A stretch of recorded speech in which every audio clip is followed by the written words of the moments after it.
yang mana berkat limpahan rahmatnya lah kita dapat berkumpul dalam kegiatan pada kali ini. Salawat serta salam semoga selalu tercurahkan kepada junjungan kita, yakni Nabi besar Muhammad Shallallahu Alaihi Wasallam. Baik teman-teman yang berbahagia serta hadirin yang kami hormati, sebelum membuka acara kita pada kali ini, saya selaku Master of Ceremony mohon izin untuk membacakan susunan acara.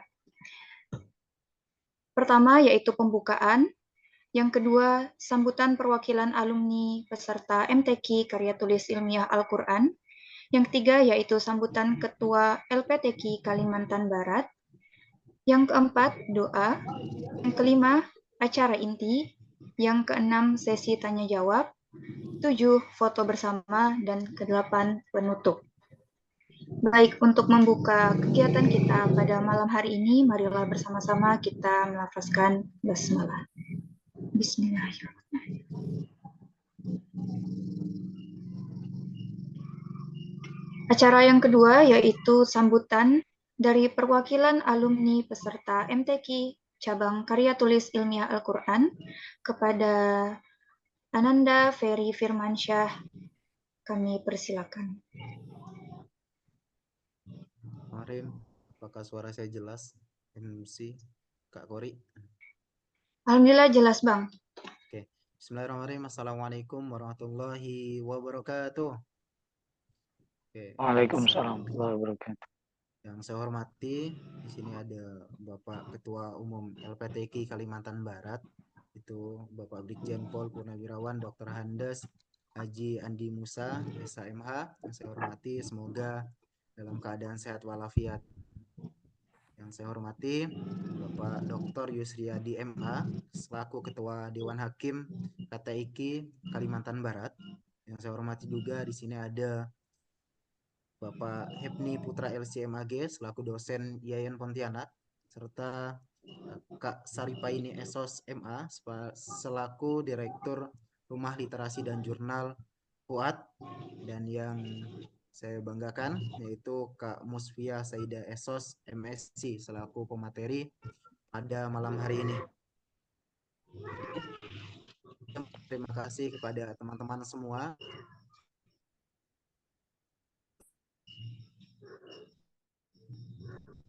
hadir dalam forum ini. Jadi izin melaporkan Bapak selaku Ketua LPTQ Kalimantan Barat. Jadi peserta pada malam hari ini yang mendaftar itu sekitar 98 peserta Bapak dari seluruh Indonesia. Nah, ada 15 perguruan tinggi di seluruh Indonesia. Bisa saya sapa dari teman-teman UIN Sultan Syarif Kasim Riau, UIN Imam Bonjol Padang, dari Universitas Islam Negeri Sumatera Utara Medan, Yayan Palangkaraya, UIN Antasari Banjarmasin, UIN Si Samarinda, UIN Sunan Kalijaga Yogyakarta, UIN Dato Karna Palu, Universitas Tanjung Pura, Universitas Tadulako, Politeknik Negeri Pontianak UNU Kalbar, UIN Sunan Gunung Jati Bandung, Universitas Al-Azhar Indonesia, IAIN Pontianak, serta ada dari Man IC Jambi, kafilah luar dari Payukumbuh Sumatera Barat dan Lima Pukuh Kota, serta kafilah di Kalimantan Barat.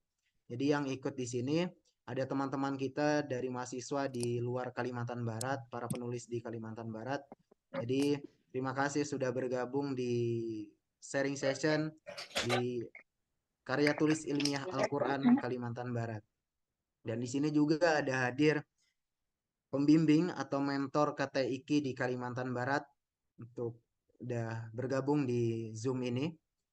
Jadi izin menyampaikan Bapak, jadi awal mulanya kegiatan sharing session di Karya Tulis Ilmiah Quran ini adalah inisiatif dan dari teman-teman alumni penulis Karya Tulis Ilmiah Al-Quran tingkat Provinsi Kalimantan Barat tahun 2023 di Kabupaten Sanggau. Jadi para alumni itu ingin mengadakan sharing session. Nah, kami dari alumni itu penasaran siapa sih pemateri pada kesempatan hari ini. kita undang yaitu Kak Musfiah Saida, yaitu beliau juga selaku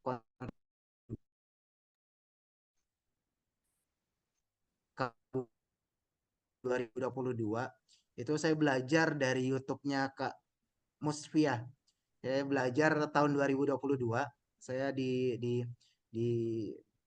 Ketapang itu masih peringkat ke-8 Kak. Jadi saya belajar dari YouTube Kakak dan tahun tahun kemarin tahun 2023 tingkat provinsi di Kalimantan Barat di Kabupaten Sanggau, saya juga belajar lihat dari TikTok Kakak, lihat dari YouTube, dan ternyata sampai hari ini saya kenal dari teman-teman UIN Syarif Hidayatullah, yaitu ada Bang Khairul. Jadi saya penasaran gimana nih supaya bisa ngontak Kak Musfiah gitu, supaya bisa jadi pemateri. Alhamdulillah dikasih nomor WA-nya dengan modal nekat aja, ngubungin kakak, dan alhamdulillah dibalas, dan malam hari ini kita bisa ketemu dalam via Zoom ini Bapak. Jadi itulah singkat cerita kenapa sharing session ini bisa ada, dan harapan kami dari alumni KTIK di Kalimantan Barat, kalau bisa next ke depan itu KTIK bukan hanya di ajang MTQ Pak. Jadi kalau bisa KTIK bisa tingkat mahasiswa di Kalimantan Barat. Jadi dengan ada KTIK di Kalimantan Barat tingkat mahasiswa, jadi bakalan ada generasi selanjutnya gitu Pak. Jadi nggak pusing dari kafilah-kafilah kabupaten, itu nggak pusing lagi dari ngebon ke IAIN Pontianak, cari mahasiswa IAIN Pontianak, larikan disebar ke kabupaten lain. Tapi mulai dari ini teman-teman mahasiswa Untan, Polnep, UNU, dan mahasiswa yang lainnya itu bisa ikut dalam ajang MTQ, yaitu lewat dari KTIK tingkat mahasiswa. Nanti bisa menyebar luas, bisa diadakan juga tingkat kabupaten. Jadi bukan hanya sekarang kan KTIK tingkat kabupaten itu hanya ada di Mempawah Pak. Jadi di kabupaten lain belum ada. Jadi teman-teman dari IAIN alumni tingkat provinsi itu semuanya lomba di Kabupaten Mempawah gitu Pak. Jadi di Kabupaten Mempawah itu udah rasanya sudah KTIK tingkat provinsi gitu. Teman-teman yang di provinsi larinya ke Mempawah semua Pak. Jadi di Sanggau kosong, jadi masih pakai pemain-pemain lama gitu Pak. Jadi harapan kita KTIK bisa tingkat mahasiswa se-Kalimantan Barat, kalau bisa juga tingkat anak-anak dari teman-teman adik-adik kita juga yang SMA juga bisa dirangkul. Next ke depan bakalan KTIK akan berkembang di Kalimantan Barat. Jadi izin Kak Muswia, jadi di Kalimantan Barat itu baru 2 tahun gitu Kak berjalan. Mungkin nanti di Jakarta, di Tangerang tempat kakak itu mungkin udah beberapa tahun, di kami baru 2 tahun. Next ke depan ya teman-teman bakalan bangkit di KTIK di Kalimantan Barat. Mungkin hanya itu dapat saya sampaikan harapannya. Yang terbaik, tetap semangat teman-teman penulis di Kalimantan Barat, dan teman-teman juga salam hormat kami dari Kalimantan Barat untuk teman-teman yang di luar, di Bandung, di Palembang, di Sumatera. Selamat datang di KTIK di Kalimantan Barat. Mungkin hanya itu yang dapat saya sampaikan, kurang lebihnya saya mohon maaf. Wassalamualaikum warahmatullahi wabarakatuh. Waalaikumsalam Waalaikumsalam warahmatullahi wabarakatuh. Terima kasih kami ucapkan kepada Bang Ferry Firmansyah atas sambutan yang telah diberikan. Selanjutnya yaitu sambutan dari Ketua LPTQ Kalimantan Barat, yaitu Bapak Brigjen Polda Purna Dr. Andes Haji Andi Musa SH MH. Kepada Bapak Andi Musa kami persilakan. Baik, terima kasih. Assalamualaikum warahmatullahi wabarakatuh. Assalamualaikum warahmatullahi wabarakatuh. Warahmatullahi wabarakatuh. Yang saya hormati semua yang hadir di Zoom ini dari seluruh Nusantara. Kalau saya lihat tadi laporannya Ferry Firmansyah, ini ada dari Sumatera, ada dari Sulawesi, ya, Kalimantan, ya, kemudian dari Jawa, ya. Ini berarti ini se-Nusantara ini yang bisa mengikuti Zoom ini. Mudah-mudahan ini menjadi langkah yang baik dan inovasi yang baik dari komunitas penulis ya atau komunitas karya tulis ilmu Al-Quran di Kalimantan Barat yang di bawah bimbingan Pak Dr. Yusriyadi sama Pak Ustadz Hebni Putra. Ya, ini terima kasih. Ini dilaksanakan kegiatan pada malam ini. Ya, saya pertama mohon maaf tadi karena baru selesai sholat Isya, buru-buru saya pulang dan saya lihat jamnya sudah setengah 19.30 sudah lewat. Jadi saya mohon maaf tadi agak terlambat baru saya mulai bergabung pada beberapa menit ini. Eh, Pertama-tama saya mengajak kita bersyukur kepada Allah Subhanahu wa taala bahwa pada malam hari ini kita dipertemukan oleh Allah Subhanahu wa taala melalui Zoom ini dan diinisiasi oleh rekan-rekan kita atau para komunitas penulis karya ilmiah Al-Qur'an ini yang di Kalimantan Barat. Mungkin di sini ada Ferry Firmansyah ya, kemudian ada yang lain. Yang kedua, saya berterima kasih selaku Ketua LPTQ Provinsi Kalimantan Barat. Kegiatan ini dilaksanakan sebagai bentuk wujud daripada adanya keinginan untuk maju.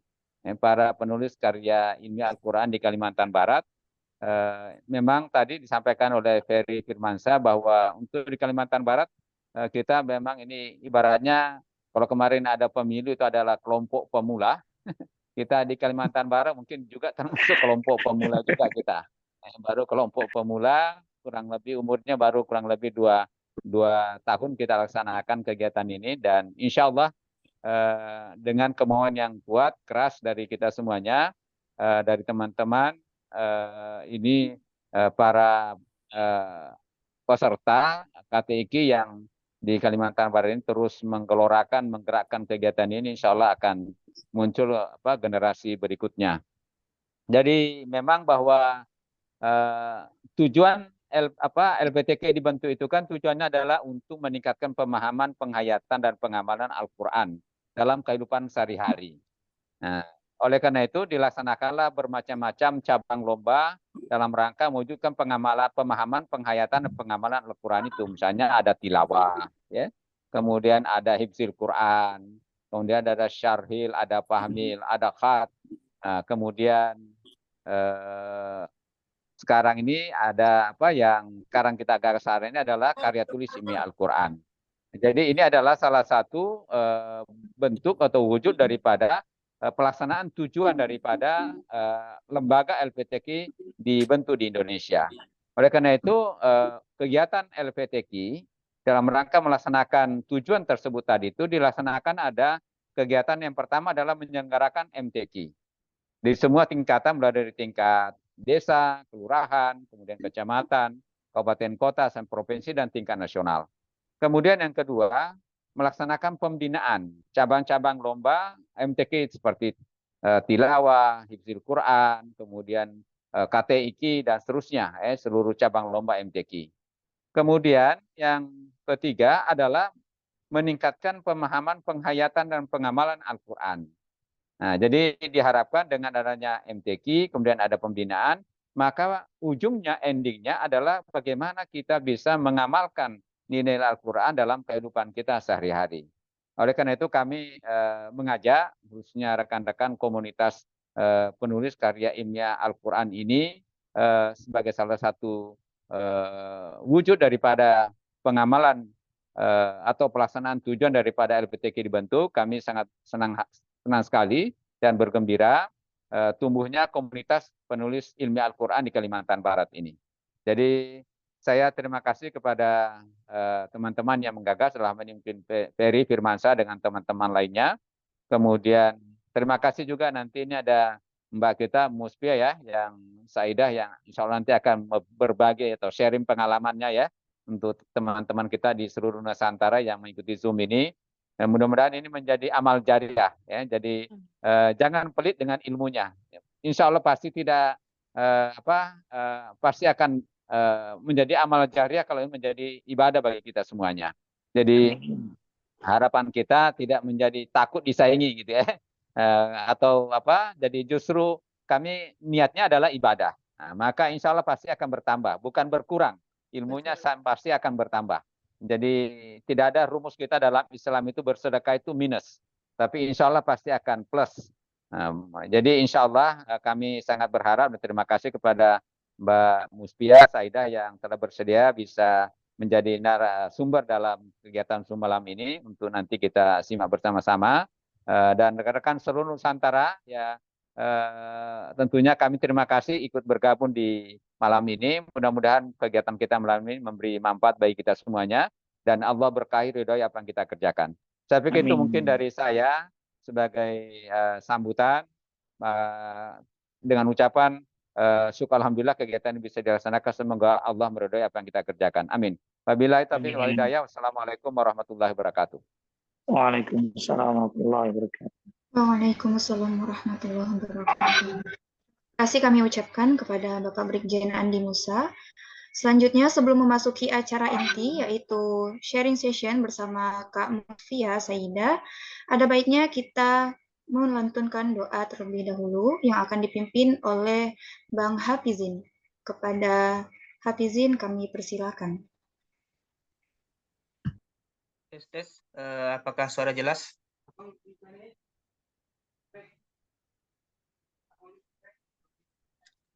Jelas.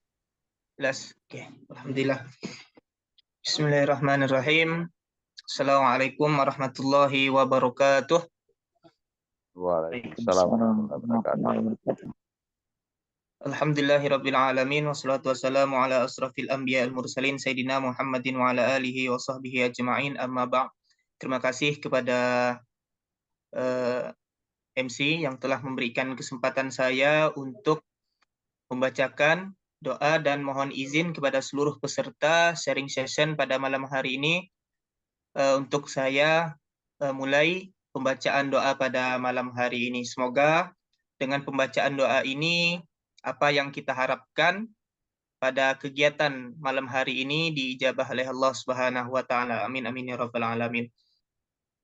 أعوذ بالله من الشيطان الرجيم بسم الله الرحمن الرحيم الحمد لله رب العالمين حمدا شاكرين حمدا ناعمين حمدا يوافي نعمه ويكافئ مزيدا يا ربنا لك الحمد كما ينبغي لجلال وجهك الكريم عظيم سلطانك اللهم صل وسلم على سيدنا محمد وعلى آل سيدنا محمد اللهم اغفر لنا ذنوبنا ولوالدينا وارحمهم كما ربونا صغارا ولجميع المسلمين والمسلمات والمؤمنين والمؤمنات الأحياء منهم والأموات برحمتك يا أرحم الراحمين اللهم إنا نسألك رضاك والجنة ونعوذ بك من سخطك والنار اللهم إنك عفو كريم تحب العفو فاعف عنا يا كريم اللهم إنا نسألك سلامة في الدين وعافية في الجسد وهدية في العلم وبركة في الرزق وتوبة قبل الموت ورحمة عند الموت ومغفرة بعد الموت اللهم هون علينا في سكرات الموت والنجاة من النار وعن الحساب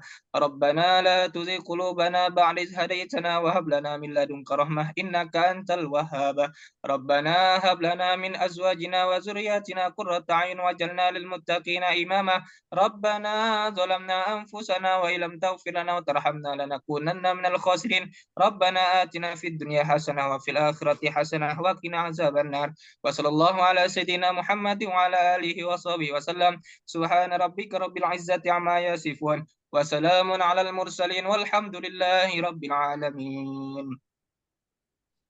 Assalamualaikum warahmatullahi wabarakatuh. Waalaikumsalam warahmatullahi wabarakatuh.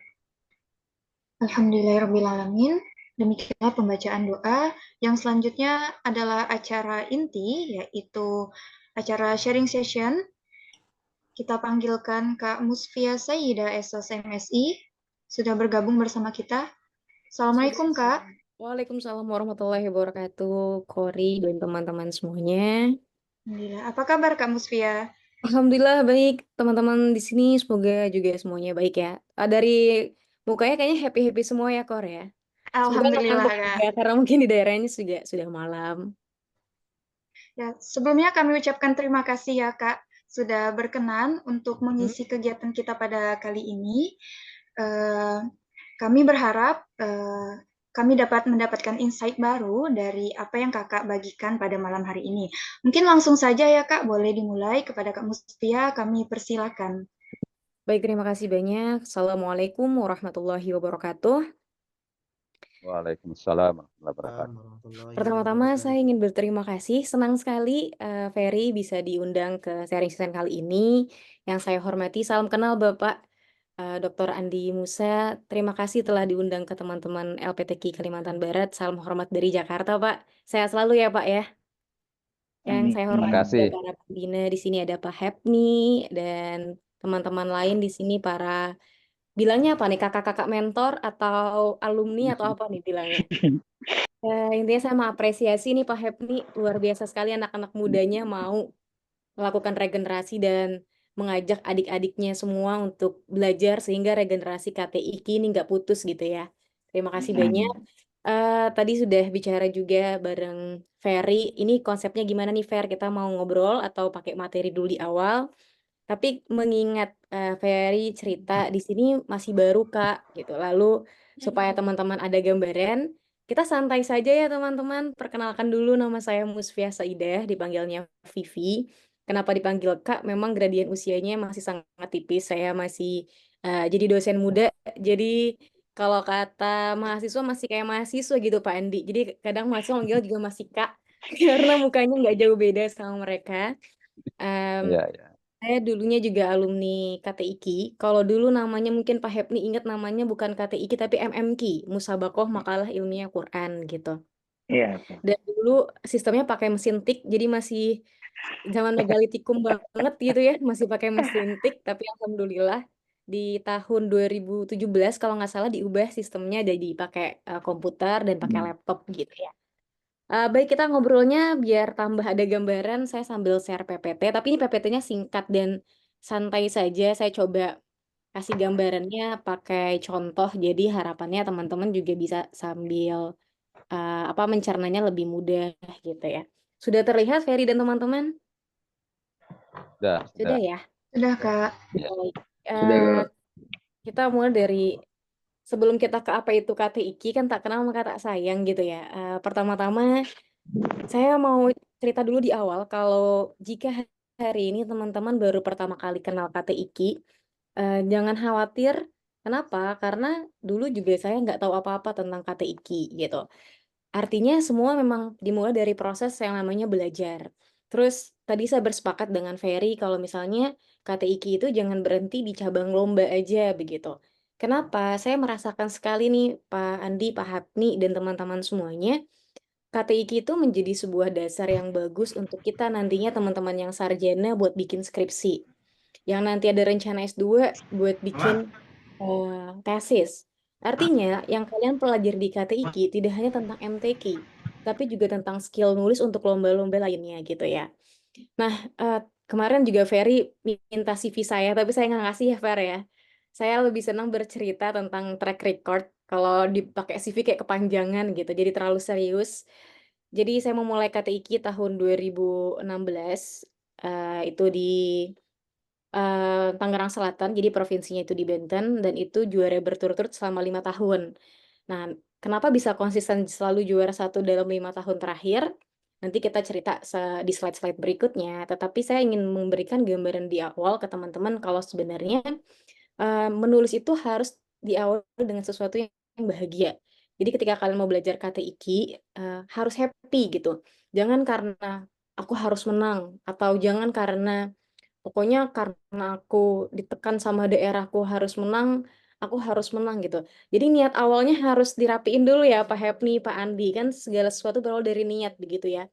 Jadi jangan Iya. aku mau ikut KTIK karena aku mau jadi juara. Nah, kalau di awalnya sudah dilandasi oleh seperti itu, nanti tulisannya jadi nggak enak dibacanya, jadi nggak ngalir. Kenapa? Karena nggak berawal dari sesuatu yang kita suka, tapi berawal dari hal-hal yang akhirnya membuat kita jadi nggak fokus, jadi tertekan. Nah, itu terasa sekali di awal. Nah, 5 tahun pertama berturut-turut juara satu di tingkat kota, lalu di 4 tahun juga juara di tingkat provinsi. Jadi kalau KTIK sama kayak MTQ dan lainnya ya teman-teman, dari kota dulu, dari ke provinsi baru ke nasional. Jadi saya ikut nasional itu 2 kali, di Lombok tahun 2016 dan di Medan tahun 2018 gitu. Nah, setelah jadi peserta, saya pensiun dini Pak Andi dan Pak Hepni. Batas usia KTIK Iya. 25 tahun. Jadi kalau hari ini teman-teman masih semester 1, semester 2, apalagi masih ada yang SMA, udah panjang sekali nih karirnya gitu. Jadi saya sangat apresiasi acara ini karena benar-benar fresh gitu ya. Usia kalian, waktu kalian masih panjang sekali. Dulu saya baru mulai di semester 5. Jadi kalau teman-teman hari ini masih semester 1, apalagi masih SMA, wah ini masa depan KTI Kalbar masih panjang nih, jadi masih bagus sekali regenerasinya gitu. Jadi saya baru Amin. mulai di semester 5, lalu pensiun dini di 23 tahun, artinya sudah tidak ikut lagi di MTQ dan jadi pembina dan sekarang jadi Dewan Hakim di MTQ. Jadi sekilas kurang lebih perjalanan saya di MTQ seperti itu. Jadi kalau misalnya jadi Dewan Hakim, Pak Hepni, Pak Andi gitu, jadi kelihatan masih kayak peserta Iya. karena paling Ya, muda gitu. Jadi itu teman-teman. Nah, jadi itu juga yang pengen saya sampaikan ke teman-teman. Jangan kayak, ah ikut KPIK-nya dilama-lamain aja biar 25 tahun baru selesai. Enggak. Jadi ketika mau mulai harus fokus gitu. Jadi jangan dinanti-nantiin. Intinya harus serius dari awal. Kita mulai ya, kalau mau sekalian mencatat boleh, tapi nanti juga saya akan berikan PPT-nya ke Ferry. Mungkin karena Ferry udah sering lihat TikTok saya dan lihat YouTube saya, mungkin dia udah mulai hafal sama isi-isi yang saya sering sampaikan. Tapi di sini saya coba menyampaikan lebih spesifik lagi gitu ya. Teman-teman semua, kalau misalnya belum tahu atau mungkin udah yang tahu, eee, saya pengen ngenalin lagi nih, apa sih sebenarnya pengertian dan penilaian dalam KTIQ, dalam MMQ gitu. Kurang lebih kalau saya kasih gambaran, kalian bikin makalah nih, lagi kuliah. Tetapi di dalam makalahnya itu, kita masukkan kandungan Al-Qur'annya. Ada apa aja sih, Kak, kandungan Al-Qur'annya? Ada tafsir, ada usul fikih, lalu ada hadis gitu. Ya, Kak, tapi aku tuh bukan jurusan hadis, Kak, aku tapi bukan jurusan filsafat. Nggak apa-apa. Saya ketika ikut MTQ jurusan saya komunikasi, tidak ada basic pesantren bahkan. Terus Kakak baca tafsirnya gimana? Ketika baca tafsir Marogi yang berbahasa Arab, kita minta teman kita yang bacain gitu. Atau mungkin kita cari yang versi Al-Marogi bahasa Indonesianya. Jadi di awal saya pengen ngasih perspektif ke teman-teman, jangan akhirnya karena bukan dari pesantren atau karena bukan jurusan agama, kalian jadi nggak mau belajar kata iki gitu ya. Jadi semuanya bisa dengan membaca. Nah, pressure point bedanya KTIQ dengan makalah ilmiah biasa adalah pertama sifatnya. Jadi MMQ itu sifatnya populer ya, nggak pakai abstrak. Nggak pakai abstrak, terus sifatnya juga kalau sederhananya nih, ketika kalian nulis, yang baca dari kalangan manapun dia paham. Pedagang, akademisi, terus dari berbagai kalangan tuh paham kayak kalian baca koran gitu. Jadi bukan sesuatu yang dibikin pakai abstrak, lalu seperti seperti skripsi per bab itu enggak. Jadi sifatnya makalah ilmiah populer. Kita lanjut dulu. Terus kalau di KTIQ tuh yang dinilai apa aja sih Kak gitu? Kenapa akhirnya jurinya tuh kalau lomba harus banyak? Jadi di nasional itu jurinya sampai 9 ya Pak. Kalau saya tidak salah itu ada 9 juri. 9 juri itu ngapain aja? Jadi ketika kita nulis ada 3 penilaian yang akan dinilai. Nah, saya memasukkan ini di materi sharing kita. Kenapa? Jangan sampai teman-teman bikin makalah, tetapi eh, poinnya di mana ya? Jangan sampai kita bikin tulisan, tetapi kita nggak tahu nih yang bakal dapat nilai besarnya tuh di mana. Sesuatu itu dikatakan bagus seperti apa gitu. Pertama, kita mau dari yang pertama ya. Kalau misalnya nanti ada yang punya pertanyaan, boleh disimpan dulu, kita di akhir aja tanya jawabnya. Pertama itu bidang isi sama materi. Nah, isi MMQ harus seperti apa sih? Ada 5 hal setidaknya yang perlu diperhatikan. Pertama itu judul dengan tema besar.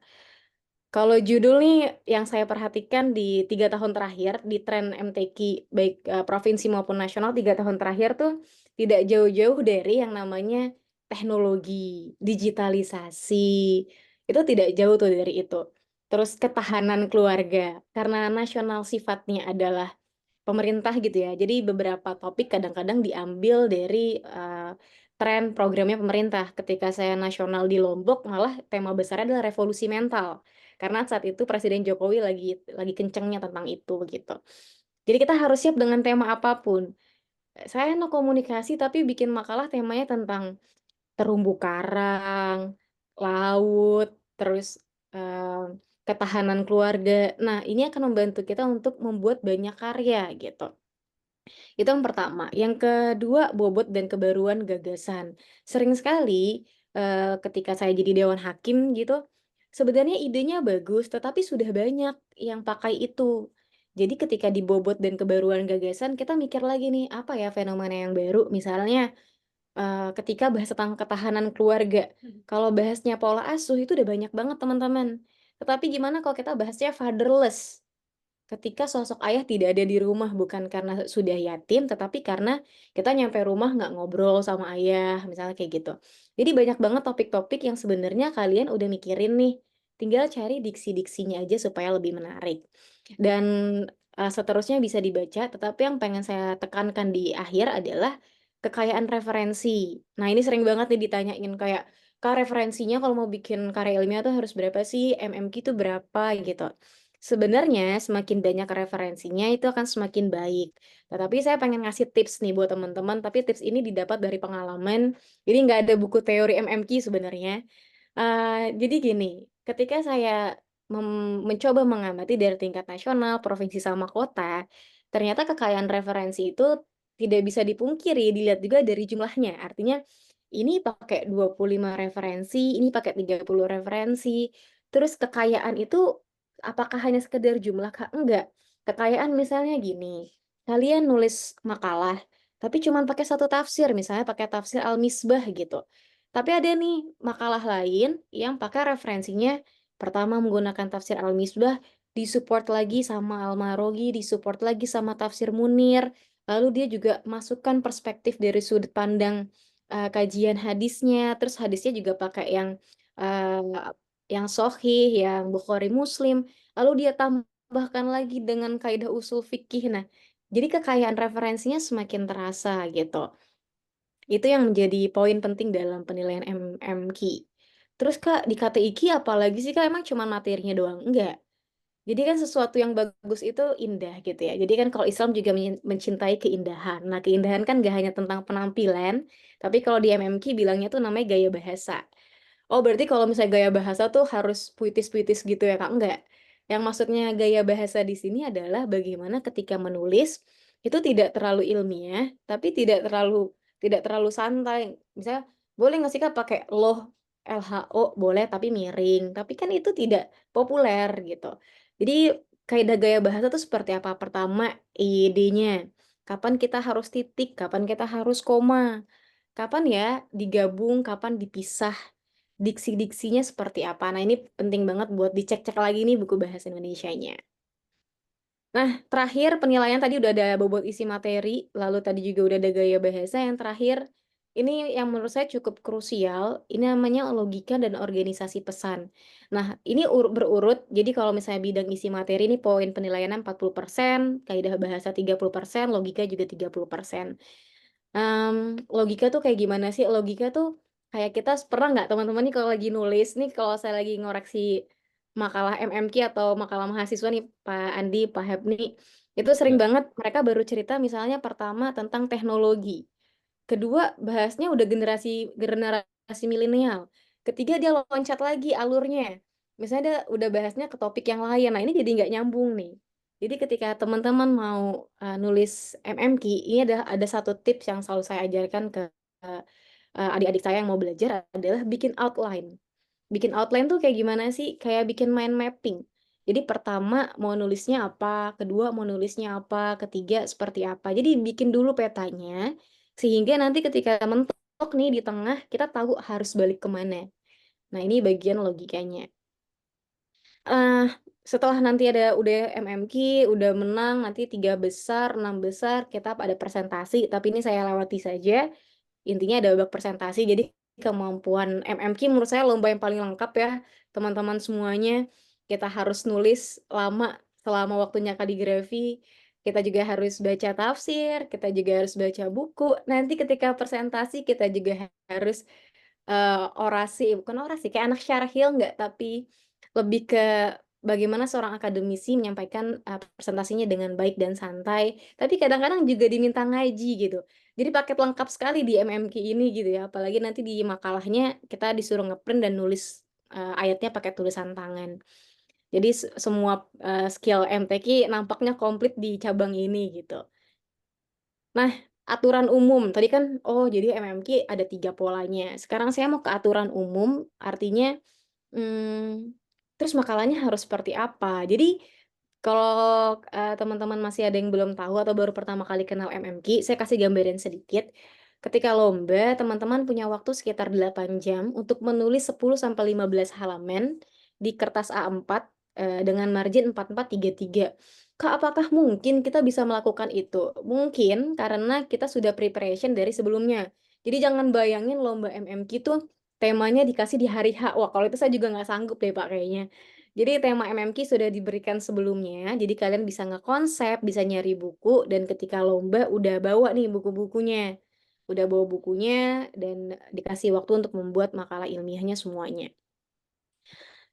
Terus judulnya tuh harus apa? Nah, ini setelah saya aktif buat bikin konten di YouTube dan di TikTok, sering banget dapat DM dari teman-teman teman-teman yang mau ikut KTIK. Jadi saya senang banget dari Kalimantan Barat mau memfasilitasi karena biasanya ada beberapa orang yang datang misalnya dari Riau, dari Medan, tetapi cari waktunya agak susah. Jadi ketika teman-teman punya fasilitas seperti ini, saya sangat-sangat senang gitu ya. Jadi bisa mengakomodir keinginan orang-orang banyak untuk belajar. Jadi saya sangat apresiasi sama acara ini. Terus kita lanjut lagi ke judul. Ini pertanyaan yang paling sering banget ditanya, kenapa ibarat kita baru kenalan sama orang. Walaupun katanya don't judge someone by its cover, tapi kita nggak bisa bohong. Kalau baca tulisan judulnya udah nggak menarik, itu akan membuat penilaian kita ke belakang-belakangnya juga jadi beda. Judul tuh harus seperti apa? Apakah boleh Kak judulnya tuh panjang-panjang gitu 20 kata? Nah, cirinya adalah buatlah judul yang singkat, jelas, menarik, dan sesuai dengan tema. Sering sekali yang paling sering keliru adalah ketika saya jadi lagi koreksi gitu, lagi proses penjurian adalah judulnya udah bagus banget tapi nggak sesuai sama tema.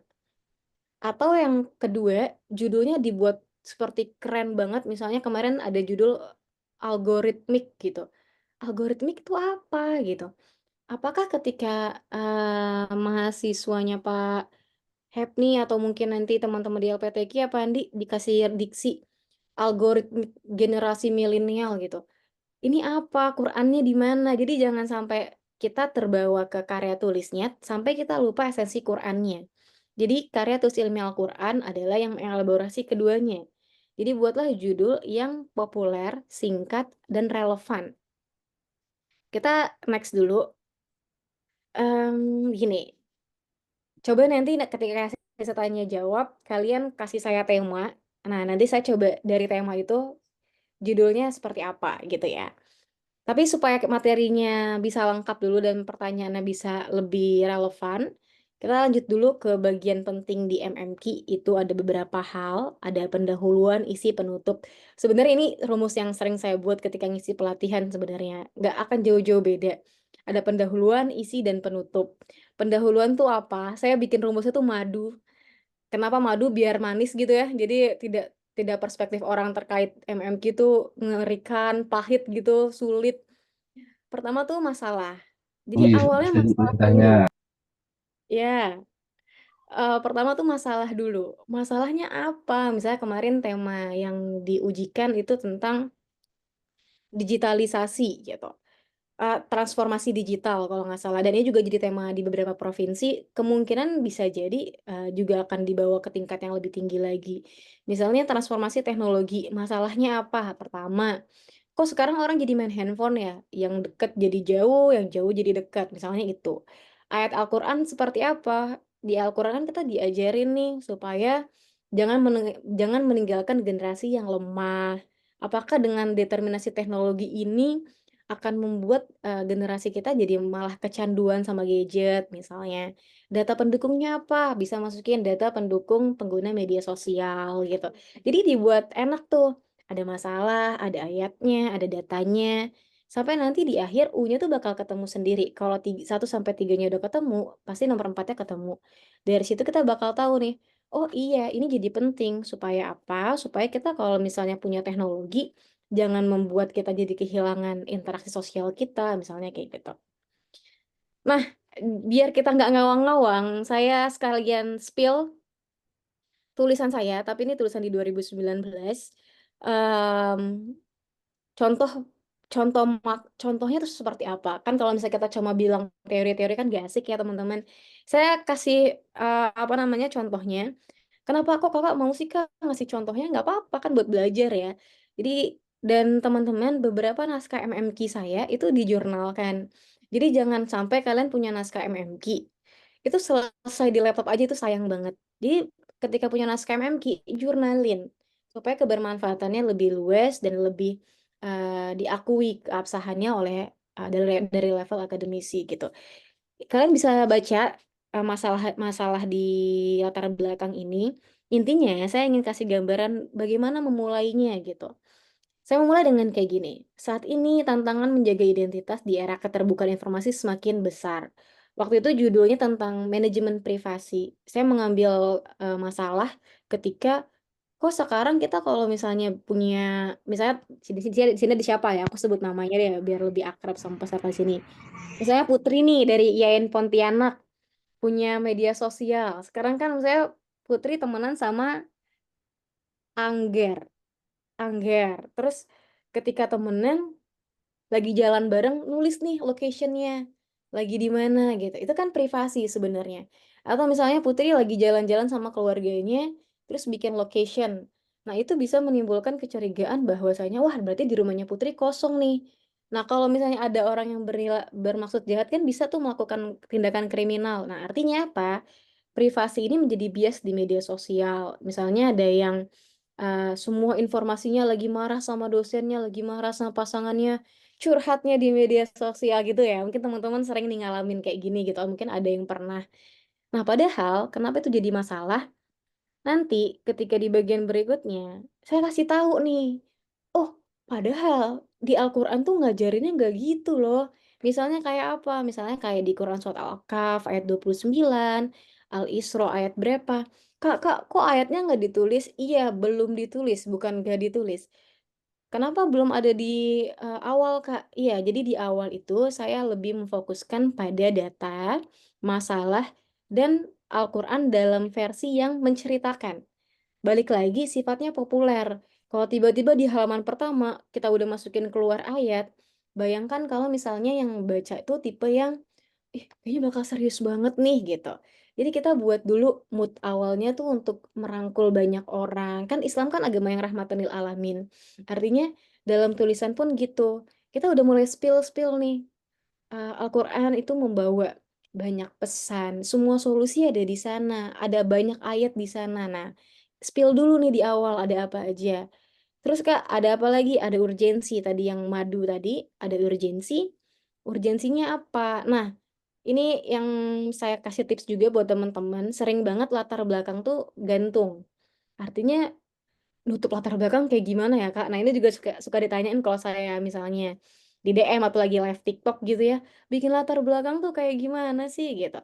Nah nutupnya adalah apakah bikin rumusan masalahnya pakai poin Kak? Mungkin bisa, tapi jadi kehilangan populernya. Jadi saya kasih tips sebaiknya dinarasikan. Misalnya ini penutup latar belakang. Berangkat dari uraian di atas, penulis tertarik untuk mengkaji lebih mendalam pemahaman Islam tentang menjaga informasi pribadi, gitu. Nah, ada rumusan masalah nggak sih, Kak? Ada. Saya pakai rumusan masalah, tapi sifatnya adalah narasi.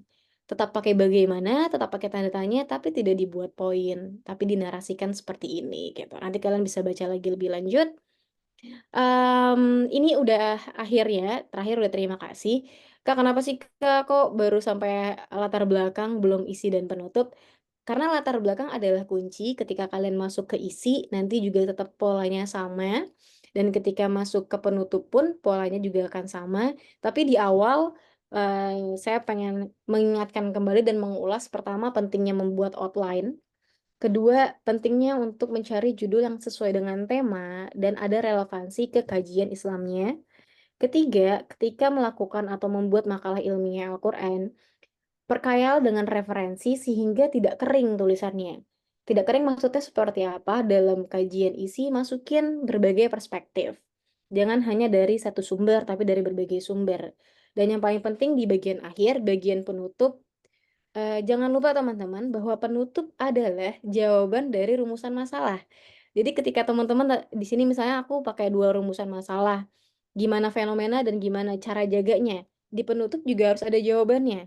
Sering sekali kalau saya lagi menguji atau lagi menjadi juri MMQ, penutupnya nggak jawab rumusan masalah latar belakang. Sehingga tadi logikanya jadi nggak sistematis, jadi tidak runut. Sehingga mengurangi nilai dari isi dan bobot materi. Itu aja dari saya biar kita bisa lebih lama ngobrolnya di sesi tanya jawab.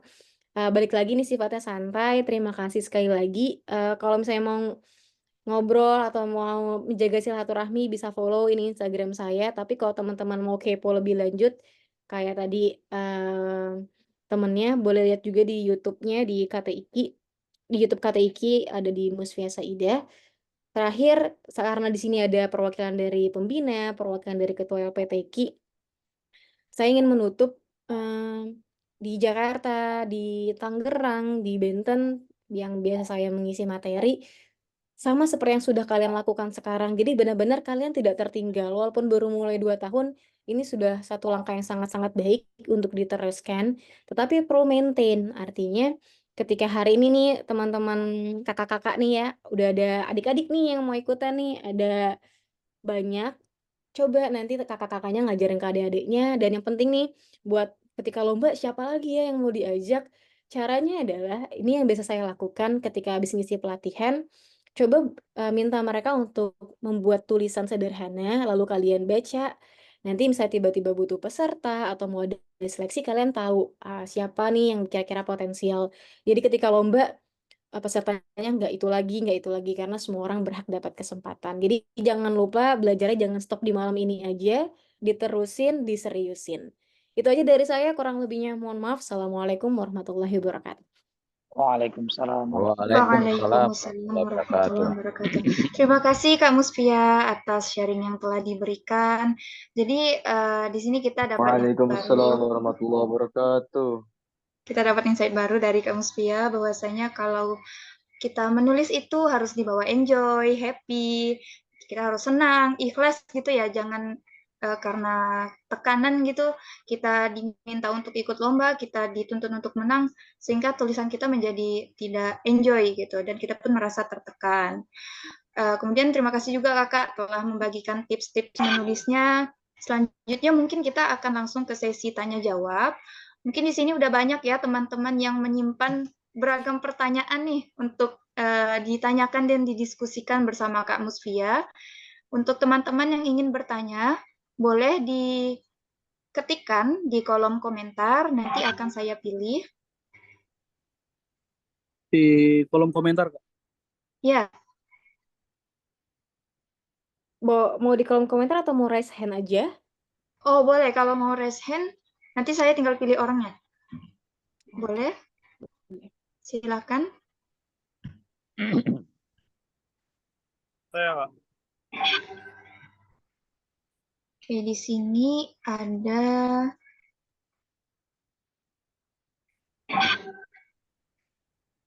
Bang Mohrifal dari Universitas Tadulako ya?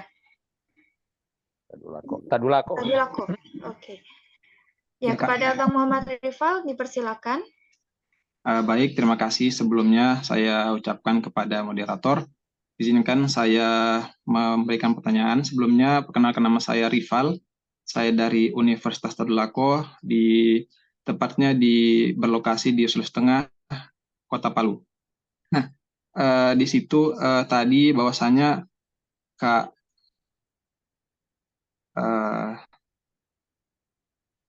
Musfia, boleh. Oh ya, Kak Vivi tadi mengatakan bahwasanya pembuatan judul itu sangat urgent dan sangat perlu kefokusan dalam membuatnya, dan juga begitupun juga dengan membuat mind mapping atau outline untuk mempersiapkan apa langkah kita dalam menulis MMQ ini. Nah, jadi pertanyaan saya kepada Kak Vivi bahwasanya apa sih yang perlu kita pikirkan terlebih dahulu?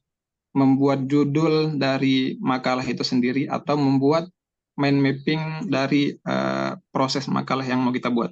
Mungkin itu, Kak. Baik, terima kasih Rifal pertanyaannya. MC bagaimana? Ditampung atau langsung dijawab sistemnya? Kami serahkan ke kakak, mau ditampung atau mau Oh ya, langsung dijawab aja ya, Ya, biar silakan kak. baik. Rival, terima kasih pertanyaannya dan ini bagus sekali teman-teman semuanya. Apa yang harus didahulukan, membuat judul atau membuat outline? Sebenarnya keduanya bisa dilakukan beriringan. Nah, tapi saya ingin ngingetin ke teman-teman, jangan karena belum ketemu judul kalian jadi nggak memulai. Kalau misalnya yang paling penting ditemukan di awal sebenarnya bukan judul, tapi masalah. Kenapa? Karena judul itu masih berubah sampai nanti kalian udah nutup penutup nih. Itu masih bisa berubah judulnya untuk ganti-ganti diksi. Nah, jadi yang paling urgent sebenarnya adalah temukan masalahnya dan langsung bikin outline-nya. Saya ingat ketika misalnya dulu ada sebuah tema nasional yang ini waktu ketika saya juara nasional itu temanya tentang etos kerja. Ketika temanya etos kerja, kalau cari judul, saya lebih cenderung judulnya adalah bagaimana generasi milenial itu punya potensi yang profesional. Saat itu cuma ada itu tuh gambarannya. Tapi langsung bikin outline, rival. Jadi ketika tahu, pokoknya saya mau bikin tentang pemuda profesional gitu. Tapi kaitannya generasi milenial, awalnya seperti itu. Tapi ketika bikin outline sampai terakhir, ambil cara bekerjanya orang Jepang, ambil contoh, ambil tafsir, setelah sudah hampir selesai judulnya berubah. Judulnya berubah dengan apakah alasannya? Karena saya mau menimbang lagi dari yang tadi saya katakan, ada yang namanya kaidah bahasa. Nah, kaidah bahasa, saya coba nih, kayaknya lebih enak kalau judulnya tuh ada rimanya di akhir-akhirnya. Jadi judul saya ketika menang nasional adalah Pemuda Profesional Menjawab Tantangan Global. Jadi ada al-al di ujung-ujungnya gitu. Nah, itu ternyata punya psikologis yang bagus terhadap sebuah penilaian. Nampak ringan, nampak populer, tetapi isinya punya data yang kuat kalau misalnya ternyata mahasiswa ketika udah lulus kerjanya nggak sesuai sama jurusan. Nah, itu jadi daya mahal banget tuh dalam sebuah tulisan. Ringan, semua orang bisa paham dari sekedar judul, tapi datanya data yang orang lain tuh juga merasakan hal yang sama. Iya ya, kemarin tetangga aku jurusannya, misalnya jurusannya pertanian tapi kerjanya di bank. Wah bener nih gitu, kita butuh pemuda profesional untuk jawab tantangan global. Jadi gitu. Jadi pertama bikin cari masalahnya, judulnya masih bisa berubah. Tapi judul berubah bukan berarti ganti tema ya, atau ganti topik, enggak. Judul berubah tuh hanya pindah diksi aja. Bikin outline tuh gimana? Bikin outline adalah, kalau nggak kepikiran Kak, outline tuh kayak gimana? Bayangin kalian lagi baca buku, baca daftar isi. Nah, kurang lebih outline tuh kayak gitu. Kak, kenapa sih harus bikin outline? Karena tipenya tuh kadang-kadang suka nggak sih kalian tuh mentok, terus kalau udah mentok udah nggak mau nulis lagi tuh. Nah, outline tuh jadi kayak ngebantu ketika udah nggak tahu mau nulis apa. Yaudah deh, aku mau loncat dulu deh bikin yang bagian ini, nanti yang balik lagi ke awal tuh bisa. Setidaknya jangan sampai kalian berhenti nulis. Mungkin gitu jawabannya, Rival. Terima kasih banyak. Lanjutnya siapa? Kori? Selanjutnya ada Mega Astri Lestari dari IAIN Palangkaraya. Kak Mega. Oke, Mega, halo, salam kenal. Silakan Mega. Halo Kak, salam kenal. Baik. Assalamualaikum warahmatullahi wabarakatuh. Waalaikumsalam warahmatullahi wabarakatuh. Ya Kak, terima kasih atas kesempatannya. Sebelumnya saya sangat tertarik Kak dari penyampaian materi oleh Kakak Musfiah tadi. Nah, yang saya tanyakan adalah mengenai bagian pembahasan atau isi, Kak. Saya tuh kadang bingung Kak, di pembahasan ini nantinya idealnya itu biasanya berapa subbahasan sih, terus apa aja sih yang perlu kita jabarkan dalam subbahasan itu, kemudian juga untuk ayat yang digunakan itu idealnya itu berapa ayat dan penguat tafsirnya itu berapa ya Kak misalnya untuk idealnya. Mungkin itu saja Kak, terima kasih. Baik, terima kasih banyak Mega. Nah, ini teman-teman ini penting banget nih untuk dicatat juga dan diingat. Sistem penulisan MMQ itu mungkin kalau teman-teman juga udah pernah lihat di YouTube saya pernah ngasih lihat contoh naskahnya. Jadi bikinnya nggak bab 1, bab 2, bab 5 gitu enggak. Tapi tadi benar pertanyaan Mega. Kita harus bikin subbabnya berapa sih gitu. Pertama tuh bikin dulu contohnya A titik latar belakang misalnya. Terus ketika latar belakang atau kalian nggak, Kak, basi banget Kak pakai latar belakang, boleh nggak pakai A titik pendahuluan boleh. Pendahuluan atau latar belakang kalian bisa pilih. Terus apalagi di poin B, poin C, poin D, poin E. Nah, sebenarnya yang sering digunakan tuh antara 5 sampai 6 poin Mega dan teman-teman semuanya. 5 poin tuh apa aja? Pertama, poin A itu tentang pendahuluan atau latar belakang. Terus poin B-nya tuh biasanya udah masuk ke entah bilangnya fenomena, entah bilangnya problematika, atau entah bilangnya potret. Intinya di bagian B kita sudah mulai menguraikan masalahnya.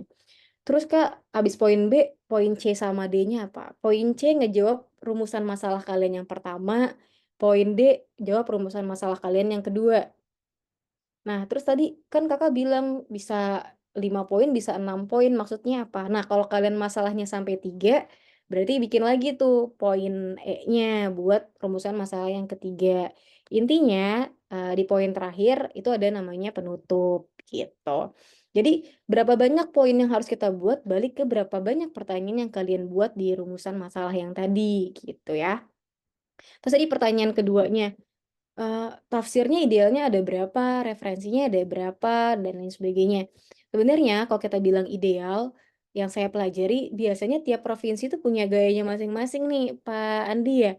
Misalnya kalau di daerah A, dia tipenya yang sukanya, gaya nulisnya tuh banyak dari kajiannya tuh, harus proporsional tafsirnya berapa, ayatnya harus 5. Tapi kalau yang biasa saya buat di makalah-makalah yang pernah saya buat juga, saya biasanya menggunakan tafsir itu 5 minimal. Jadi kalau misalnya mau lebih juga nggak apa-apa. Kak, kok banyak banget 5? Karena biar mengelaborasi 2 hal. Kan ada tafsir yang kontemporer gitu kan. Jadi, bacaan juga di tafsir Al-Azhar, tafsir Al-Marogi, tafsir Al-Munir, tafsir Al-Misbah gitu. Kenapa harus meng-compare semuanya? Supaya nanti kalian bedain deh, ketika kalian hanya pakai 1 tafsir, 2 tafsir, dengan pakai 4 tafsir. Misalnya gini nih, saya kasih contoh beberapa kutipan ya. Misalnya ada ayat yang menyebutkan X gitu. Tafsir A bilangnya B, tafsir C bilangnya apa gitu. Nanti akan ada dialektika di tulisannya, sehingga ketika ngebaca, wah iya ya, ternyata berbagai perspektif ini jawaban akhirnya seperti ini gitu. Nah itu poin pentingnya. Jadi kalau misalnya dibilang tafsirnya harus berapa, nggak ada kata kunci dan nggak ada pakem utama ya Pak Hefni ya. Karena balik lagi, nggak ada yang namanya modul MMQ yang beredar tuh nggak ada gitu. Jadi artinya balik lagi ke pengalaman dan yang sudah ada, apa namanya, tulisan-tulisan yang beredar gitu biasanya menggunakan tafsirnya memang lebih dari 3, biasanya 5 atau bahkan lebih. Terus, apa yang membedakan di antara yang lain dan antara yang lainnya, Kak? Pertama, ada yang pakai hadis, ada yang nggak pakai hadis. Jadi baiknya pakai hadis, terus pakai hadisnya yang sahih gitu. Terus pakai juga kaidah usul fikih, kaidah kaidah usul fikih itu yang mana sih, Kak? Gitu. Nanti kalian baca lagi bukunya. Tapi yang sering banget sih al-aslu fil amril wujub ya. Kayak itu kaidah pertama yang sering sekali digunakan gitu. Intinya adalah, banyak baca dan ambil dari sudut pandang berbagai referensi. Baca juga Fathul Bari gitu. Jadi, nggak ada kata ideal harus berapa, tetapi semakin banyak referensinya, berarti semakin beragam tulisannya, semakin besar juga poin untuk bobot materinya. Tetapi yang pengen saya ingetin ya, ini jangan sampai salah paham nih, nanti kata Kak Vivi harus banyak referensinya, tapi bukan berarti kalian kayak ambil dari buku B cuman 1 kalimat kutip, ambil dari buku C 1 kalimat kutip, nggak gitu ya. Jadi baca dulu, pahami, bukan berarti asal kutip aja tanpa memahami, bukunya gitu. Gitu, terima kasih banyak pertanyaannya bagus sekali tadi. Terima kasih. Gimana Kak Mega? Apakah sudah jelas atau masih ada yang ingin dipertanyakan sama Kak Musfia? Sangat sudah jelas Kak Kori. Terima kasih banyak Kak. Sukses ya Mega ya. Semoga jadi juara nasional ya. Amin. Terima kasih Kak. Oke, selanjutnya ada Bang Hafiz Ilmi. Beliau ini merupakan mahasiswa pascasarjana UIN Sunan Kalijaga, Yogyakarta. Silakan Bang Hafiz. Iya, Bang Hafiz, salam Baik. kenal, silakan. Ya, salam kenal kembali Kak. Langsung saja. Mohon maaf agak berisik. Saya lagi di luar, lagi di suatu tempat lah di Jogja. Nah, sebelumnya saya ucapkan terima kasih kepada LPTK Pontianak, sangat luar biasa kegiatan ini. Yang kedua kepada kamu Musbiah selaku senior di KTIK. Poin yang ingin saya tanyakan adalah ada dua konsep sebenarnya. Yang pertama adalah Islamisasi, yang kedua adalah konsep ilmuisasi.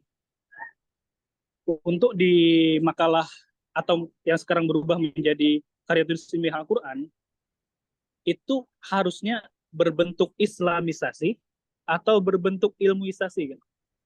Karena selama ini yang berkembang hanya yang saya lihat beberapa kali MTQ, yang bagus itu memang yang juara itu untuk provinsi, salah satunya di Provinsi Kalimantan Selatan, dia menggunakan ilmuisasi. Tetapi ketika sudah masuk ke tingkat nasional, contohnya yang di Kalimantan Selatan kemarin, dia malah menggunakan Islamisasi. Hanya sebatas mencocok-cocokkan saja ayat Al-Quran dengan hal yang ingin dia kaji. Seakan-akan Al-Quran itu menjadi yang kedua daripada kepenulisan gitu. Itu saja Kak. Terima kasih. Assalamualaikum warahmatullahi wabarakatuh. Waalaikumsalam warahmatullahi wabarakatuh. Baik, oke. Saya coba menjelaskan kembali pertanyaan kepada teman-teman semuanya. Mungkin ada yang background-nya masih baru nih Bang, jadi kayak belum tahu nih konteks kegelisahannya seperti apa. Jadi gini teman-teman, ketika tadi apa sih maksudnya Bang Hafiz Islamisasi, ilmuisasi gitu kan? Jadi gini, ketika kita nulis kan, pasti kan teman-teman kalau misalnya kalian seringnya nulisnya makalah-makalah kampus gitu kan, yang akademik-akademik banget. Nah, itu kecenderungannya yang tadi Bang Hafiz bilang kayak lebih ke ilmuisasi. Ini kan diksinya Bang Hafiz menarik banget nih, ilmuisasi dengan islamisasi. Ilmuisasi itu kayak misalnya tadi terlalu akademik, jadi terlalu banyak referensinya tuh lebih ke karya tulis aja gitu. Qurannya seakan-akan cuma jadi ibarat kalian nulis MMQ terus Qurannya ngikutin gitu. Atau misalnya islamisasi yang sangat kental sekali dengan nuansa keislamannya. Misalnya topik A langsung tafsirnya ada 3, lalu nanti dibahas lagi dengan hadis, dibahas lagi dengan cantik banget mengelaborasi keislamannya gitu. Jadi teman-teman pahami dulu nih maksudnya apa sih islamisasi dan ilmuisasi. Kenapa ini jadi sebuah kegelisahan? Saya memahami banget nih tadi yang Bang Hafiz bilang. Kenapa? Karena ketika misalnya, Kak jangan sampai nih Kak, kita udah bikin makalah, udah menang tingkat provinsi, mau ke nasional, tiba-tiba makalahnya nggak sesuai sama konsepnya di nasional yang tipenya misalnya A gitu. Nah kalau yang saya amati Bang, karena memang tiap tahun kecenderungannya tuh berubah dari sudut pandang. Ini kita bicara kompetisi ya, bukan berarti kita harus gimana ya, kita harus jangan sampai membuat kegelisahan. Artinya gini, berdirilah di tengah-tengahnya, artinya jangan terlalu jadi karya ilmiah banget, jangan jangan sampai juga jadi melupakan keislamannya. Yang tadi saya sampaikan ke teman-teman, kalau misalnya kalian perhatikan gitu ya, itu coba mengelaborasi keduanya. Karena pemaparan saya diawali dari sebuah pandangan dan pengamatan bahwasanya berubah nih trennya. Di zaman saya di 2018, 2017, 2019 trennya sangat-sangat islamisasi ketika tadi kajian Qurannya dalam sekali. Jadi kalau baca makalah MMQ gitu Pak Hepni ya, Pak Andi, oh ini enak banget nih gitu kayak baca apa ya, sebuah analisis Quran yang populer, padat, jelas. Nah, tapi di 1 tahun 2 tahun terakhir kadang dengan topik-topik yang mungkin kebawa topik gitu ya Pak Bang Hafiz, jadi terlalu dominan nuansanya tuh jadi kayak baca jurnal. Dan Qurannya jadi misalnya ada ayat aja, terus ada terjemahan, tafsirnya satu aja, langsung lagi bahas kayak jurnal lagi gitu. Jadi kalau menurut saya, pesan saya, teman-teman ambil di tengahnya. Jadi jangan sampai ketika terlalu apa tadi ilmuisasi, tapi akhirnya nanti di nasional mental gitu. Karena kenapa? Kalau kita bicara dalam konteks happy, kita udah happy nih di awal. Tapi kita juga mau kompetisi. Nah, kalau kita bahas kompetisi, udah bahas namanya strategi gitu ya Pak Andi ya, Pak Hepni. Kalian kan udah latihan nih, baca nih. Oh, sekarang tipenya naskah-naskahnya ternyata ada kecenderungan islamisasi. Berarti yang udah kalian buat, tambahkan nuansa keislamannya gitu. Jadi Bang Hafiz sesuaikan dengan konteks di mana kita sedang berkompetisi tanpa mengurangi esensi kita sedang menulis karena kita hobi dan kita bahagia. Jadi baca dulu nih kayak misalnya hari ini saya mau ngisi ke teman-teman Kalbar yang 2 tahun baru merintis tapi sudah luar biasa. Oh ya sudah, saya kasih perspektifnya di tengah saja. Ketika kalian juga harus menulis happy di awal, semangat dulu di awal, terus ada nuansa populernya, tapi jangan lupa sisi keislamannya gitu. Jadi gitu Pak Bang Hafiz jawabannya buat teman-teman juga jadi tahu perspektifnya ya. Jadi jangan terlalu apa namanya terkotakkan, intinya tetap punya gaya menulis sendiri, tapi lihat di mana kita sedang berkompetisi. Kalau misalnya saya menjawab, sekarang kita harus bikin yang mana, tidak ada jawaban baku karena tiap daerah punya kecenderungan masing-masing. Jangan nanti lagi main di kota A, ternyata jurinya tipenya yang ini nih kontemporer, nanti salah bikin makalahnya padahal potensinya luar biasa, gitu ya.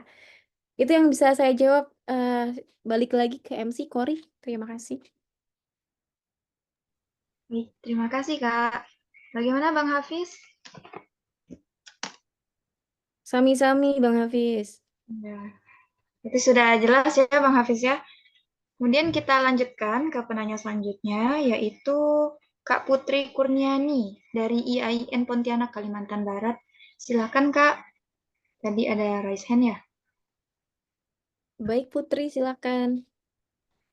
Halo, Assalamualaikum warahmatullahi wabarakatuh. Sebelumnya Kak, Waalaikumsalam warahmatullahi wabarakatuh.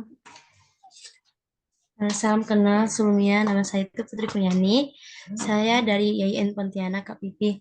Nah, di sini saya izin bertanya, Kak.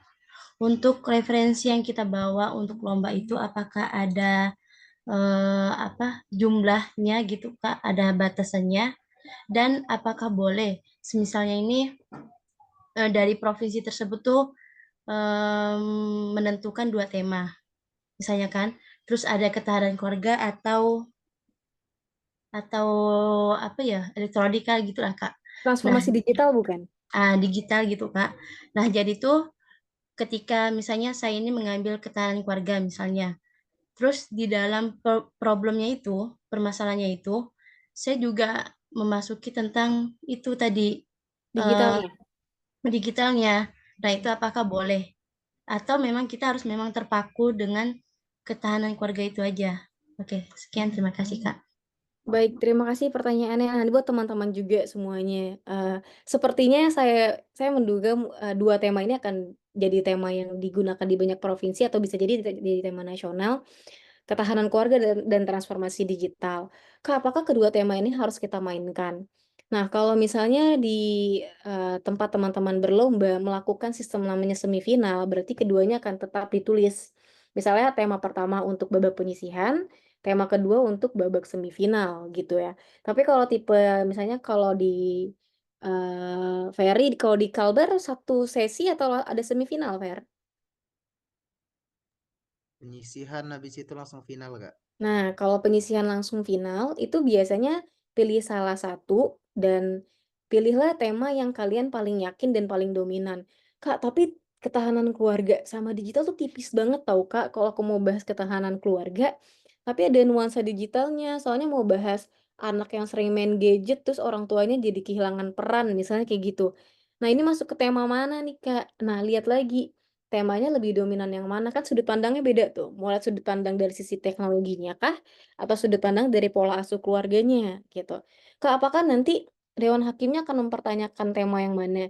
Tidak menjadi sebuah pertanyaan besar ketika nanti di tulisannya sudah akan terasa dominasinya kemana, perspektifnya kemana. Yang penting jangan mencoba mengelaborasi 2 tema, itu yang nggak boleh kayak, ih biar aman buat temanya aku gabungin dalam 1 judul, enggak. Pilih salah satu dan pilih satu yang paling kamu yakin dieksekusi sampai selesainya tuh bagus gitu. Jangan kayak, kayaknya aku lebih sukanya yang transformasi digital deh. Tapi nanti biar hakimnya terpukau, aku masukin keluarga juga. Nah itu malah membuat kebingungan sebenarnya dia nih mau nulis tentang apa gitu. Jadi nggak nulis dua-duanya, dipilih salah satu yang paling kamu yakin gitu. Itu tadi 1 pertanyaan apa ada lagi ya, Putri? Ada lagi pertanyaan pertama tadi Kak, Yang tentang apa? Kau bilang? kita bawa referensi Oh di iya. saat perlombaannya. Ini Fer, tadi tuh sebenarnya ketika mau share PPT, tadinya aku juga mau masukin foto-foto gitu, kayak gimana sih gambaran MMQ. Tapi saya ingat nanti kan PPT-nya dibagiin ya. Masa kalian pegang PPT yang ada foto-foto saya, kan nggak enak ya. Nggak ada yang bercanda. Jadi nanti kalau misalnya kalian mau lihat nuansa MMQ seperti apa, ada di YouTube sebenarnya. Itu udah ada, saya kasih gambaran semua nuansa lombanya seperti apa. Kalau kita lagi apa namanya, bukunya harus setinggi apa. Kalau referensi yang dibawa, kamu mau bawa satu kontainer juga nggak apa-apa. Kontainer tuh bukan berarti mobil kontainer ya, Fer. Gue tahu kan kontainer yang biasa buat naruh mainan anak-anak itu. Tapi kalau waktu dulu ketika lomba di tingkat kota, provinsi maupun sampai nasional pun saya bawa koper. Koper tuh isinya jadi buku semua gitu. Jadi misalnya saya pakai 20 referensi. Nah, biasanya nggak semuanya saya bawa bukunya, buku-buku tebel-tebel tafsir misalnya, kalau misalnya bisa dipinjam dari perpus saya pinjam, tapi kalau nggak bisa difotokopi boleh. Boleh difotokopi, tapi yang bagian-bagiannya aja, jangan satu tafsir kamu fotokopi. Enggak. Jadi kayak saya hanya di bagian di halaman berapa sampai halaman berapa, nah itu boleh difotokopi. Jurnal pun begitu, boleh di print dan emang harus di print. Kalau buku seberapa banyak pun kamu bawa aja gitu. Nggak ada larangan. Gitu Putri. Semangat ya, semoga jadi juara nasional tuh. Udah berapa orang tuh pas saya doain jadi juara nasional nih? Juara nasional Kalimantan Barat Amin. semua ini. Aduh. Silakan ada lagi atau dicukupkan Kori, Ferry, dan teman-teman? Ada 2 penanya lagi, Kak. Boleh nggak, Kak? Saya nggak apa-apa, tapi gimana nih ada Pak Hefni sama Pak Andi nih? Sudah terlalu malam nggak nih Bapak-Bapak nih? Silakan. Mungkin ini aja singkat aja kali ya. Iya, mungkin langsung saja ya, Kak Novi dari Jambi. Silakan. Kita silakan dibawa ini ya, keliling Nusantara ya. Dari tadi pertanyaannya beda-beda kota. Silakan Jambi. Kak Novi. Halo Kak Novi. Oh, kalau gitu yang satunya lagi aja.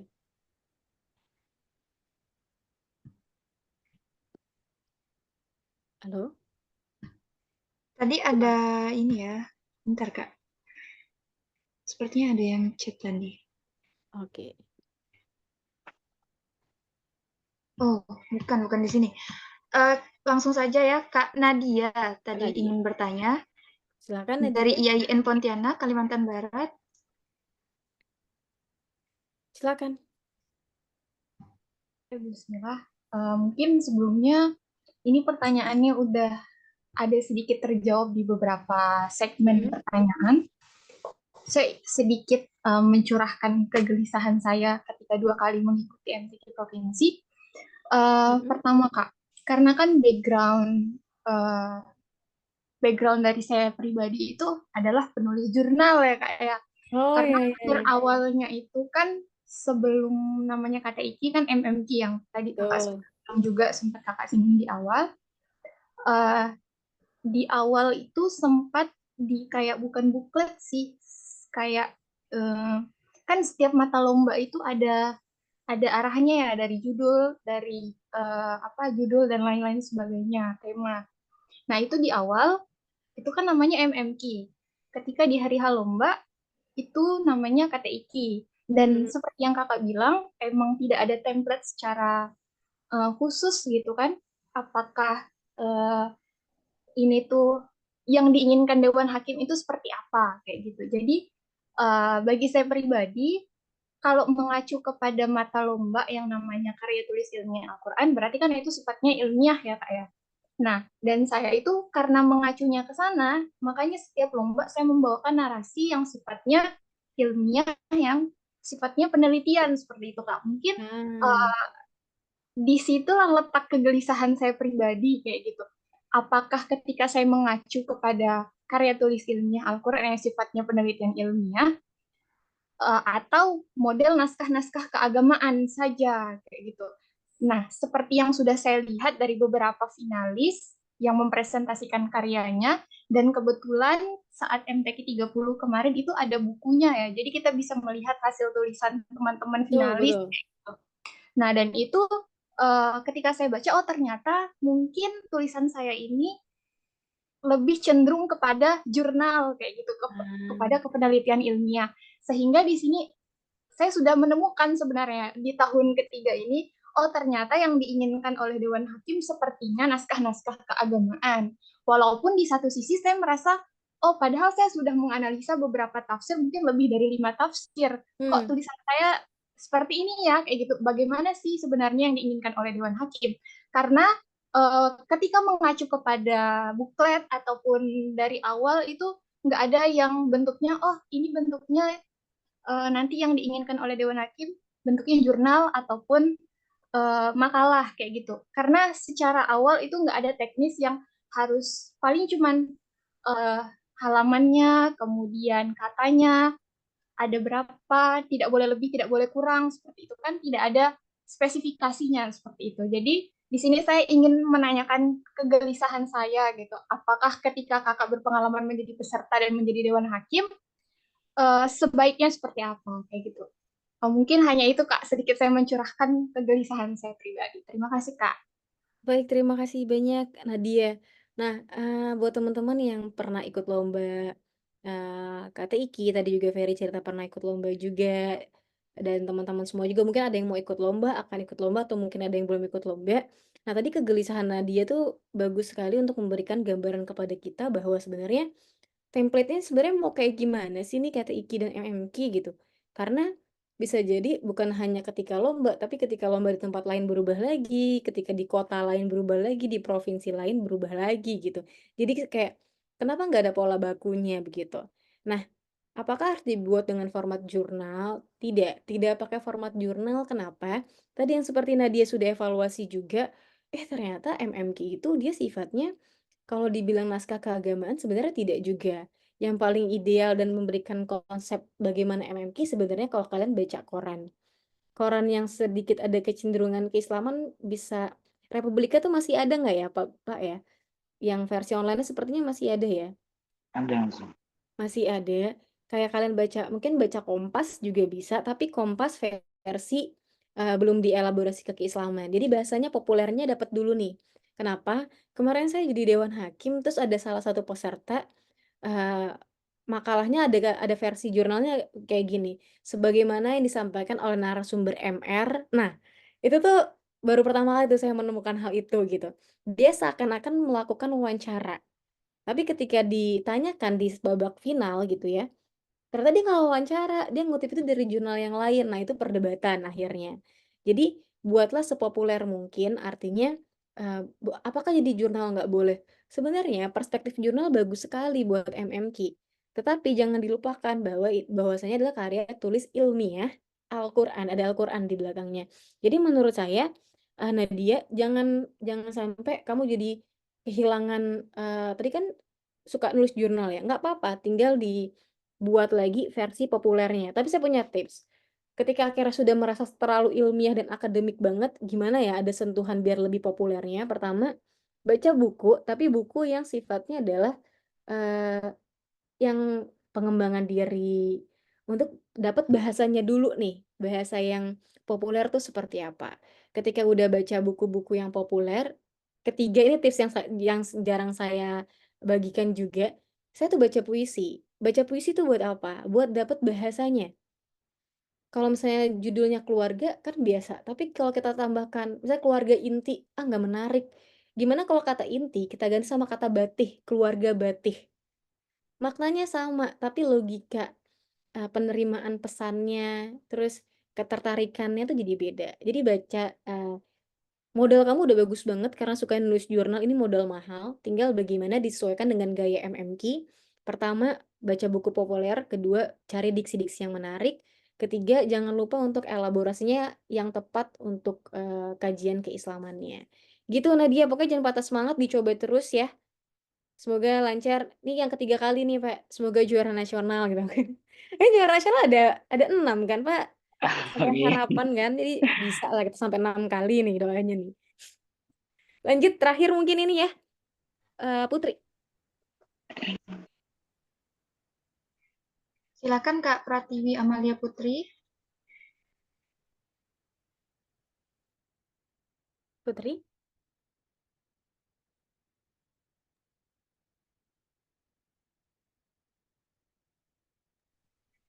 Kak Tiwi, suaranya belum kedengaran, Kak. Kayaknya masih, oh enggak deh, udah enggak mute.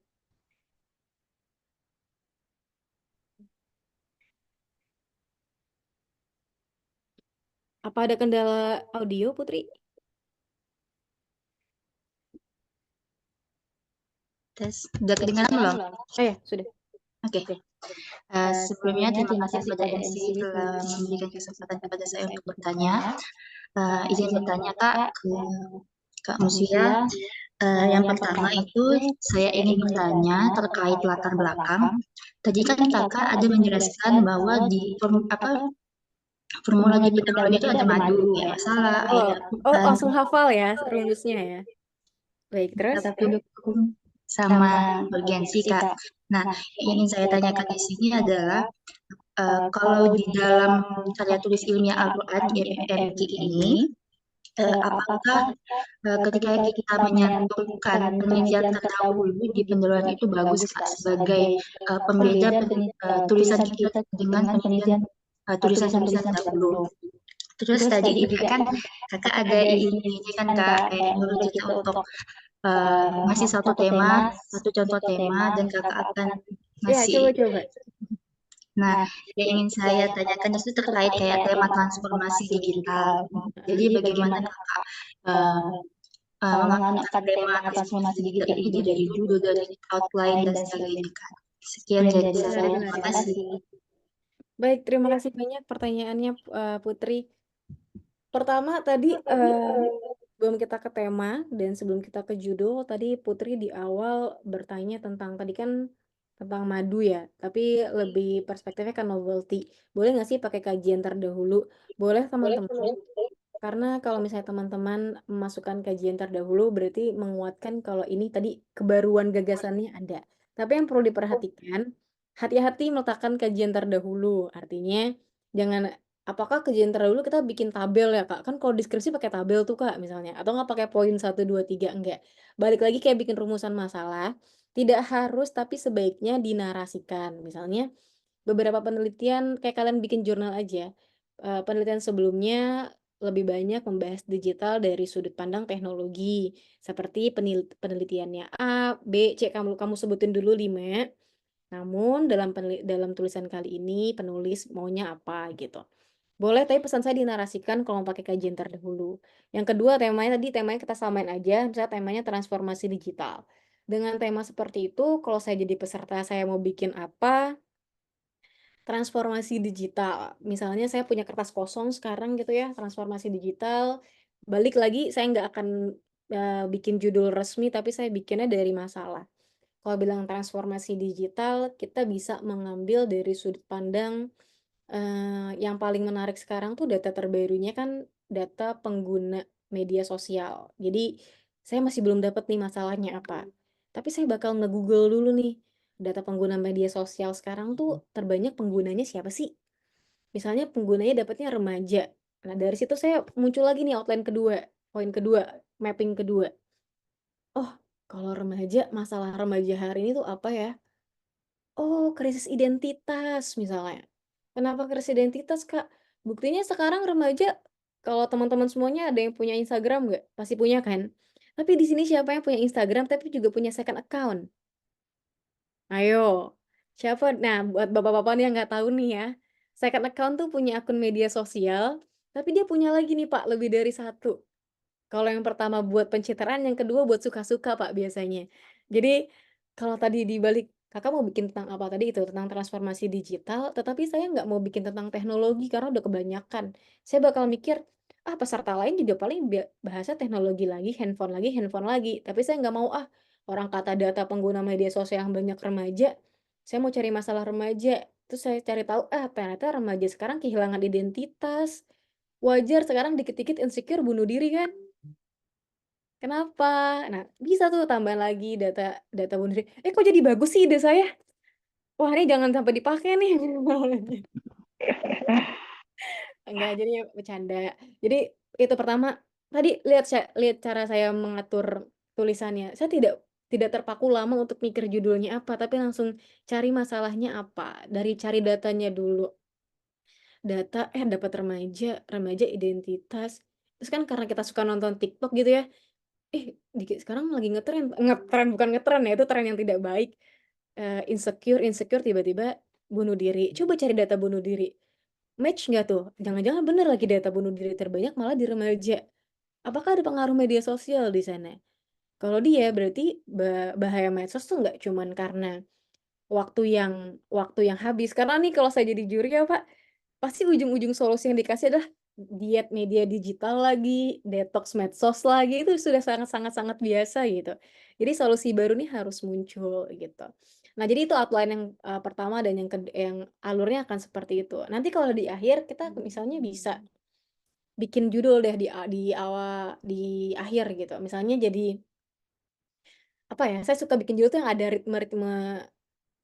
ritme akhir-akhirnya gitu. Misalnya krisis identitas generasi milenial di era global misalnya kayak gitu. Jadi kayak kata krisis identitas itu kata-kata yang mahal. Kenapa? Kalau misalnya kita bicara krisis, itu kan krisis ekonomi. Krisis tuh lebih cenderungnya ke arah-arah yang baunya tuh keuangan. Tapi dalam topik transformasi digital, saya pakai kata krisis buat digital, buat identitas. Krisis identitas generasi milenial di era digital. Oh, itu udah kayak temanya dapet, kebaruannya dapet, populernya dapet, dan nggak terlalu panjang. Kan sering tuh Pak ada judul kayak eh, mengupas akar masalah krisis di era digital, sudut pandang dalam kajian perspektif keislaman. Nah, itu nggak apa-apa. Tapi kalau misalnya tiba-tiba jurinya suka yang simple gimana gitu. Jadi balik lagi, misalnya mau ditambahin Kak, tapi biar ada Qur'aninya boleh dong Kak pakai perspektif Islam boleh. Krisis identitas generasi milenial di era krisis identitas generasi milenial di era digital dalam perspektif Islam. Jadi dia tuh MMQ gitu. Tapi kalau misalnya Kak, gayaku tuh nggak mau Kak, kalau misalnya em, keislamannya tuh nggak harus ada di judul gitu. Ya udah dihilangkan perspektifnya. Kak bisa nggak sih Kak nggak harus pakai perspektif Al-Quran, pakainya Islam aja boleh. Sebuah kajian dalam perspektif Islam, kasih titik 2 gitu. Balik lagi ke gaya kalian masing-masing. Gitu, makasih ya Putri udah di-trigger buat pertanyaan, jadi keluar ide-idenya. Semoga juga teman-teman dapat inspirasi. Gitu. Amin. Ya, terima kasih Kak Tiwi, terima kasih Kak Vivi atas jawabannya. Ya, mungkin dengan pertanyaan Kak Tiwi tadi berakhir pula ya sesi tanya jawab kita pada acara sharing session kepenulisan KTIQ. Sebelum kita tutup kegiatan kita pada kali ini, kita boleh foto bersama dulu. Teman-teman boleh open kamera. Open kamera. Operator, sudah siap untuk di screenshot layarnya? Bang Dias? Siap. Siap. Oke. Kita hitung ya. Oke, kita di sini ada 3 slide ya. Ada 50 peserta, jadi kita gantian satu-satu. Jadi semuanya harus siap dulu nih. Kita nggak tahu mana yang kejepret di slide 1, slide 2, dan 3. Oke, Baik. boleh dipandu, Kak Kori? Oke, ada ya. 1, 2, 3. Boleh Oke, tangannya kedua. literasi. Ini udah nggak pemilu kan, udah boleh ya. Udah boleh ya. Selamat literasi. Oke, Bang Dias. 1. Oke, Udah belum, Bang? ya. 1, Udah. 2, 3. Oke, slide 2 masih belum banyak yang on cam nih. Oh Ada ya, Erni, slide yang Suheni, ayo Resta, semuanya on cam ya, Heriansyah, biar Elma, Siti terpajang Zahra, mukanya. Lubna Sari, Najla. Oke, sekali lagi yang slide 2 ya. 1, 2, 3. Oke, slide 3. Oke, once more again. 1, Oke, 2, 3. sudah. Dah. Terima kasih Bang Dias. Terima kasih para peserta. Terima kasih kami ucapkan kepada Ketua LPTQ Kalimantan Barat, Pak Andi Musa. Kami ucapkan juga terima kasih kepada Pak Hepni. Tadi lupa kita sambut ada ini Direktur Rumah Literasi Jurnal, di IAIN Pontianak Kak Sari Paini. Terima kasih telah Terima bergabung kasih dalam banyak. kegiatan kali ini. Dan terima kasih sebanyak-banyaknya kami ucapkan kepada Kak Vivi. Boleh ya Kak panggil Kak Vivi biar lebih akrab. Terima kasih. Boleh. Terima kasih Kak telah berkenan untuk mengisi kegiatan kita pada kali ini. Semoga hubungan baik tetap terjalin untuk selanjutnya. Amin, amin, amin, ya rabbal alamin. Baik, saya selaku MC sekaligus Amin. moderator, pamit undur diri dan mohon maaf apabila terdapat salah tutur kata, mohon dimaafkan. Wabillahi taufiq wal hidayah. Wassalamualaikum warahmatullahi wabarakatuh. Waalaikumsalam warahmatullahi Waalaikumsalam warahmatullahi wabarakatuh.